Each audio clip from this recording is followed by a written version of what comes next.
فتح مکہ سے 15 روز بعد آپ صلی اللہ علیہ وسلم کو خبر ملی بنو ثقف کا حکمران آس پاس کے ساتھیوں کے ساتھ مل کر مسلمانوں کے ساتھ فیصلہ کن جنگی تیاری میں مصروف تھا۔ آپ صلی اللہ علیہ وسلم 12,000 مجاہدین کے ساتھ اس خطرے سے نمٹنے کے لیے 27 جنوری 630 عیسوی کو مکہ سے روانہ ہوئے اور 30 جنوری کو حنین کے قریب گہری وادی میں اتر گئے۔ مالک بن عوف نے مسلمانوں کی آمد کی خبر پا کر انتہائی چالاکی سے کام لیتے ہوئے اپنی فوج کو وادی کے چوخم میں چھپا رہا تھا تاکہ مسلمانوں کو اس کی کانو کان خبر نہ ہو۔ 1 جنوری اسلامی لشکر کا ہر اول دستہ جس کی قیادت حضرت خالد بن ولید رضی اللہ تعالیٰ عنہ کر رہے تھے، گات میں چھپے دشمن سے بے خبر وادی حنین کے تنگ درے میں داخل ہوا۔ تاک میں بیٹھے دشمنوں نے اس پر تیروں کی بارش کر دی، مسلمانوں کے لیے غیر متوقع تھا۔ دوسری طرف مجاہدین کا دستہ جس راستے داخل ہو چکا تھا وہ بے حد تنگ تھا، مجاہدین پر کہیں اطراف سے تیر برس رہے تھے، مسلمانوں کو سنبھلنے کا موقع ہی نہیں مل رہا تھا۔ نتیجتاً ہر اول دستے میں بگدڑ مچ گئی، گھوڑے بے قابو ہو کر الٹ پڑے۔ حضرت خالد بن ولید رضی اللہ تعالیٰ عنہ اپنے سپاہیوں کو پکار رہے تھے مگر ایسا شور اور افراتفری مچی ہوئی تھی کہ کوئی آپ کی آواز نہیں سن رہا تھا۔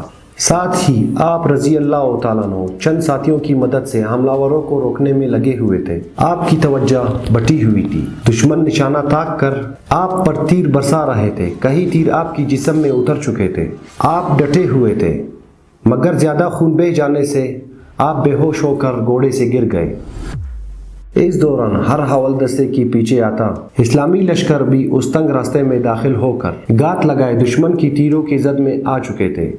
اسلامی لشکر ابھی ناگہانی برستے تیروں سے نہ سنبھلا تھا کہ شکست کھا کر پسپا ہوتا ہر اول دستہ اس سے ٹکرایا۔ اسلامی لشکر میں شدید افراتفری پھیل گئی اور سپاہی ادھر ادھر بھاگنے لگے۔ اس وقت اگر کوئی میدان جنگ میں ثابت قدم تھا تو وہ نبی کریم صلی اللہ علیہ وسلم اور ان کے چند صحابہ کرام، جن میں حضرت ابو بکر صدیق رضی اللہ تعالیٰ عنہ، حضرت عمر رضی اللہ تعالیٰ عنہ اور حضرت علی رضی اللہ تعالیٰ عنہ اور حضرت عباس رضی اللہ تعالیٰ عنہ شامل تھے۔